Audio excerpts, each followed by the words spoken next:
મધ્યપ્રદેશ સુધી અમુક લોકો ટીપરવાન લઈ ગયા હતા.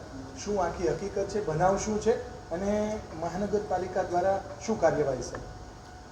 આ મહાનગરપાલિકાની જે ડોર ટુ ડોર ગાર્બેજ કલેક્શનની ટીપરવાન હોય છે એ ટીપરવાન પૈકી એક ટીપરવાનના ડ્રાઈવર દ્વારા આ જે ટીપરવાન છે એ એમને ચોરી કરેલું હોવાનું ધ્યાન ઉપર આવેલું, જે બાબતે ભક્તિનગર પોલીસ સ્ટેશન ખાતે આપણા દ્વારા પોલીસને આ સમગ્ર બનાવની જાણ કરવામાં આવેલી હતી.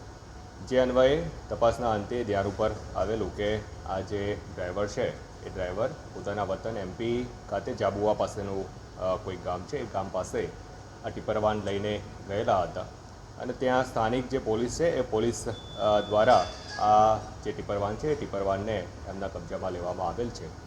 અત્રેની જે પોલીસ છે પોલીસ દ્વારા સામે MP પોલીસ સાથે આ બાબતે કોઓર્ડિનેશન કરવામાં આવેલું છે અને ટૂંક જ સમયમાં અત્રેની જે પોલીસની ટીમ છે એ પોલીસની ટીમ ત્યાં લોકલ લેવલે જે પણ એમના કક્ષાની જે કાર્યવાહી છે હેન્ડઓવર કરવા માટેની એ પૂર્ણ કરી અને એ મહાનગરપાલિકાને અત્રે આવી અને આપણી ટીપરવાન છે એ હેન્ડઓવર કરનાર છે.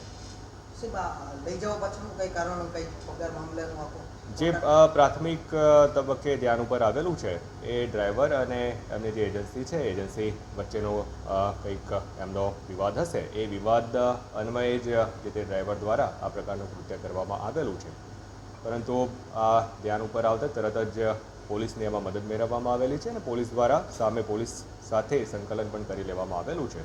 અને મેં વાત કરી એમ જે અમારી ટીમ છે પોલીસ સાથે સતત સંકલનમાં છે અને આપણી પોલીસ દ્વારા સામેની પોલીસ સાથે સંકલન કરી 1-2 દિવસમાં જ આ ટીપરવાન પરત લાવવાની પણ કાર્યવાહી એમાં પકડી લેવામાં આવ્યા છે ત્યાંની પોલીસ દ્વારા. એ આપણી જે પોલીસ છે પોલીસ સામેની પોલીસ સાથે સંકલનમાં છે ને આપણી ટીમ ત્યાં જવાની પણ છે. એટલે મેં વાત કરી એમ જે આ પોલીસ તપાસનો વિષય છે એટલે પોલીસ દ્વારા એમાં જે કાર્યવાહી કરવાની થતી હશે અને અમારા પક્ષે પણ પોલીસના માર્ગદર્શન હેઠળ ફર્ધર કોઈ અન્ય FIR અથવા તો અન્ય બીજી કોઈ અમારા પક્ષે કરવાની થતી હશે તો જે પોલીસ તરફથી એવા આપણને ગાઈડન્સ આપવામાં આવશે એ પ્રકારની પણ કાર્યવાહી કરીશું. અને સાથે સાથે જે એજન્સી છે એ એજન્સીને વિરુદ્ધ પણ જે અમારે કાર્યવાહી કરવાની થાય છે દંડાત્મક કાર્યવાહી, એ કાર્યવાહી પણ અમે ચોક્કસપણે એમાં હાથ ઉપર ધરેલી છે. કેમ કે અલ્ટિમેટલી એજન્સીની પણ જવાબદારી છે. એજન્સી અને એના વ્યક્તિની એ આંતરિક પ્રશ્નના કારણે આ પ્રકારનો બનાવ બને એ ઉચિત નથી.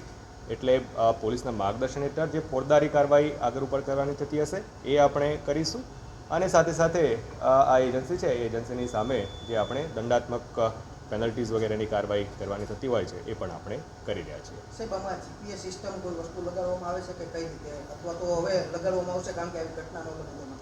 ચોક્કસ આપણી કેટલીક જે ટીપરવાન વગેરે છે જે નવી ટીપરવાન વગેરે હોય છે એમાં આપણે GPS વગેરે લગાવતા હોઈએ છીએ અને એને આપણે ચોક્કસપણે મોનિટરિંગ પણ કરતા હોય છે. જે જૂની વગેરે હોય છે એમાં GPS વગેરે નથી હોતું, પણ ધીરે ધીરે આપણે તમામ વસ્તુઓ અપગ્રેડ કરી રહ્યા છે અને તમામ વસ્તુઓ કમાન્ડ એન્ડ કંટ્રોલ સેન્ટરમાં જ ઇન્ટિગ્રેટેડ થાય.